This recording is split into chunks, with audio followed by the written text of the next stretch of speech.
En la década de los 80, Michael Jackson viviría el peor accidente de su carrera durante la grabación de un comercial. Hoy veremos la terrible quemadura de Michael Jackson. Mi nombre es Eduardo Rivas y bienvenidos a un video más por una persona más. Un canal sin presupuesto y donde el día de hoy estaremos viendo cómo casi nos matan al rey del pop. Comenzamos.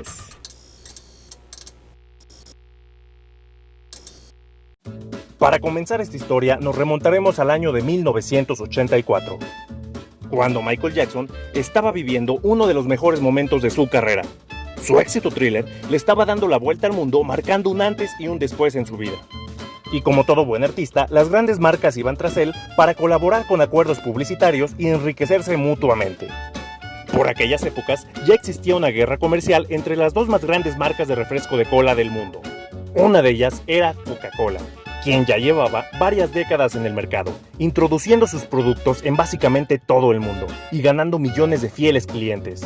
Y es ahí donde entra Pepsi, quien quería pelear como la nueva marca de refrescos de cola que llegara a ser referente en las generaciones más jóvenes. Es por eso que su eslogan era Nueva Generación. Por lo tanto, Pepsi contactó a Michael Jackson mediante Roger Enrico, director ejecutivo de PepsiCo, para hacer una de las jugadas de marketing más grandes de la historia. El plan era simple: contratar al mayor y más caro artista de la historia para ganarle la guerra comercial a la empresa de colas más masiva del mundo, y hacer un comercial donde Michael Jackson baile con su guantecito, además de una aparición pública en una rueda de prensa y dejarse patrocinar por la marca en su próxima gira mundial. El acuerdo completo consistía en dos comerciales por los cuales se le pagaría a Michael Jackson $5 millones. El primer anuncio se grabó en 1983. Michael Jackson exigió un cambio en el guión y decidió que su cara no saldría más de 4 segundos en cuadro, pero sí se iba a mostrar sus característicos guantes repletos de diamantes, sus zapatos y su ya bien conocida vestimenta.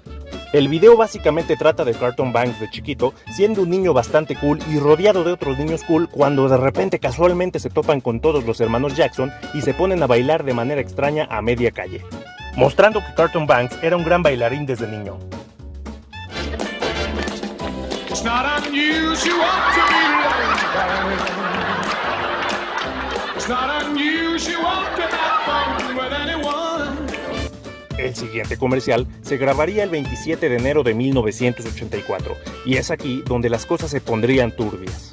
Este consistiría en simular un concierto en vivo. El problema es que literal era un concierto en vivo, dado que se ocuparon más de 3,000 extras simulando ser el público. Frente a estos, se interpretaría una adaptación de la canción Billie Jean, en la cual la letra se modificaría para hablar de Pepsi.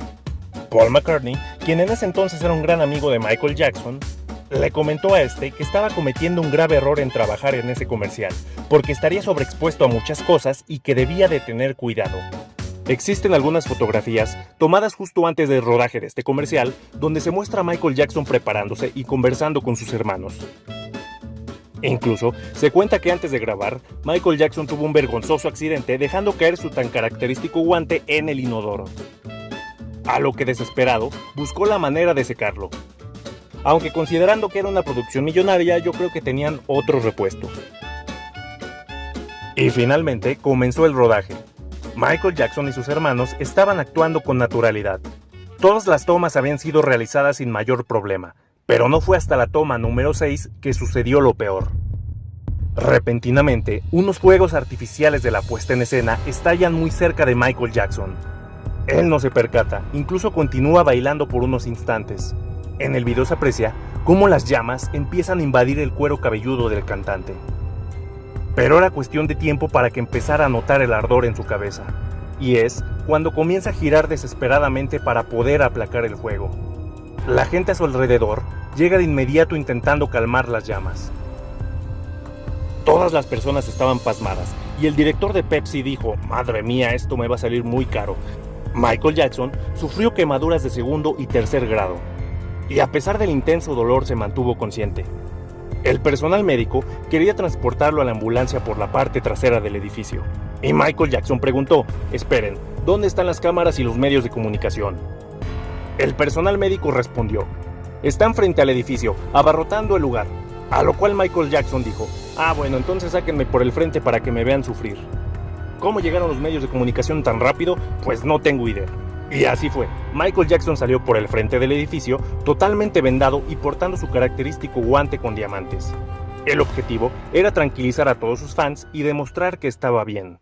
Al llegar al hospital Broadman Medical Center, Michael Jackson fue rápidamente atendido, teniendo todos los cuidados necesarios.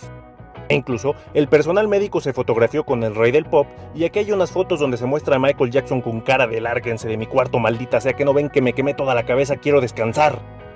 Las enfermeras que lo atendieron recuerdan que Michael Jackson fue un paciente muy agradecido y noble con todos.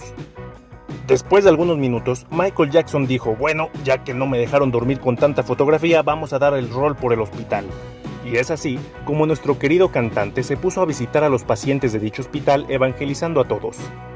Entre ellos, a un joven mecánico de 23 años con quemaduras de tercer grado en el 95% de su cuerpo, quien dice que después de la visita de Michael se sintió mucho mejor. El rey del pop era un sujeto tan noble que concluyó que esto había sido un terrible accidente que podía ocurrirle a cualquiera, así que no demandó a Pepsi. Aún así, la compañía le otorgó una compensación por 1.5 millones de dólares, los cuales amablemente Michael donó al hospital en el cual fue atendido, conmovido por los pacientes que había conocido ahí. En agradecimiento y homenaje, este hospital cambió su nombre a Michael Jackson Burn Center. Los videos del día del accidente estuvieron guardados en secreto y no fue hasta el año de 2009, año en que fallecería el rey del pop, cuando salieron a la luz, dejando una clara evidencia gráfica del terrible momento que el cantante vivió. Al paso del tiempo, el cantante se sometería a una serie de operaciones reconstructivas, aunque tristemente las cicatrices lo dejarían marcado de por vida, al punto de que en esa área de la cabeza el cabello jamás le volvió a crecer, por lo cual Michael Jackson el resto de su vida usó prótesis capilar en esa zona de la cabeza. En algunas fotografías se logra apreciar cómo entre la peluca y el estilo de peinado, Michael Jackson lograba disimular la falta de pelo. Aún así, fue el surgimiento de un nuevo estilo para el rey del pop, ya que Jackson comenzaría a usar de manera más constante sombreros para cubrir esa área. También existe el rumor de que para mitigar el dolor, Michael consumía fármacos a los cuales terminaría siendo adicto, y que, como ya sabemos, estos algún día le quitarían la vida. A pesar de este incidente, Pepsi y el rey del pop no rompieron relaciones, ya que se realizaron dos anuncios más, uno a fines de los años 80 y otro en 1993. Al pasar de los años, la carrera de Michael Jackson tuvo muchos altos y bajos, teniendo momentos de gloria, así como momentos complicados que ya serán tema de otro video. Al final del día, Michael Jackson fue un hombre que no solo revolucionó la música, sino que gracias a esta se vio involucrado en muchas situaciones que fueron marcando su vida tanto física como emocionalmente. Y esta fue la historia de la terrible quemadura de Michael Jackson. Si te gustó esta historia, no olvides suscribirte, darle like, compartir o lo que se te antoje hacer. Y yo me voy. Chao.